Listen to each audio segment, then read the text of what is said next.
ত্রয়োদশ জাতীয় সংসদ নির্বাচনের স্থগিত শেরপুর ৩ আসনের ভোট গ্রহণ আগামী ৯ এপ্রিল অনুষ্ঠিত হবে। নির্বাচনকে কেন্দ্র করে ২ উপজেলা জুড়ে নিরাপত্তা ব্যবস্থা জোরদার করা হয়েছে। আইনশৃঙ্খলা বাহিনীর সদস্যরা সর্বত্র টহল দিচ্ছেন এবং নির্বাচনী পরিবেশ শান্ত রাখতে কঠোর নজরদারি চালাচ্ছেন।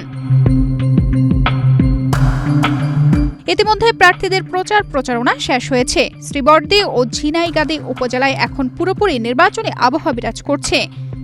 নির্বাচন সংশ্লিষ্ট কর্মকর্তারা জানিয়েছেন, সুষ্ঠু ও শান্তিপূর্ণ ভোট গ্রহণ নিশ্চিত করতে ১৬ প্লাটুন বিজিবি মোতায়েন করা হয়েছে, যারা ভোটের আগে, ভোটের দিন এবং ভোটের পরও দায়িত্ব পালন করবেন।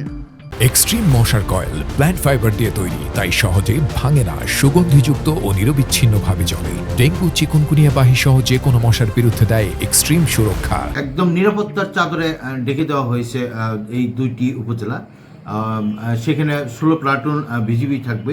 ১৬ প্লাটুন বিজিবির মধ্যে ১৪টি টিম সরাসরি মাঠে কাজ করবে আর ২টি টিম রিজার্ভ হিসেবে থাকবে। সেনাবাহিনীর স্ট্রাইকিং ফোর্স হিসেবে কাজ করবে। প্রতিটি ভোট কেন্দ্রে ৫ থেকে ৬ জন করে পুলিশ থাকবে এবং ১৩ জন করে আনসার থাকবে, যেখানে পিসি থাকবে ৩ জন, এপিসি থাকবে ১০ জন। এছাড়াও র্যাবের ১০টি টিম রয়েছে, 4টি টিম তাদের রিজার্ভ হিসেবে কাজ করবে।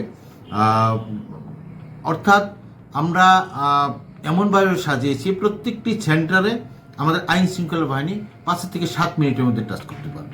এ নির্বাচনে বিএনপির মনোনীত প্রার্থী মাহমুদুল হক রুবেল এবং জামায়াত মনোনীত প্রার্থী নুরুজ্জামান বাদলের ছোট ভাই আলহাজ মাসুদুর রহমান মাসুদ প্রতিদ্বন্দ্বিতা করছেন। ২ উপজেলা, ১৭টি ইউনিয়ন ও একটি পৌরসভা নিয়ে গঠিত শেরপুর ৩ আসনে মোট ১২৮টি ভোট কেন্দ্রে ৪,১৩,৩৭৭ জন ভোটার তাদের ভোটাধিকার প্রয়োগ করবেন। তানজিদা রহমান, ইনায়া, বাংলাদেশ প্রতিদিন।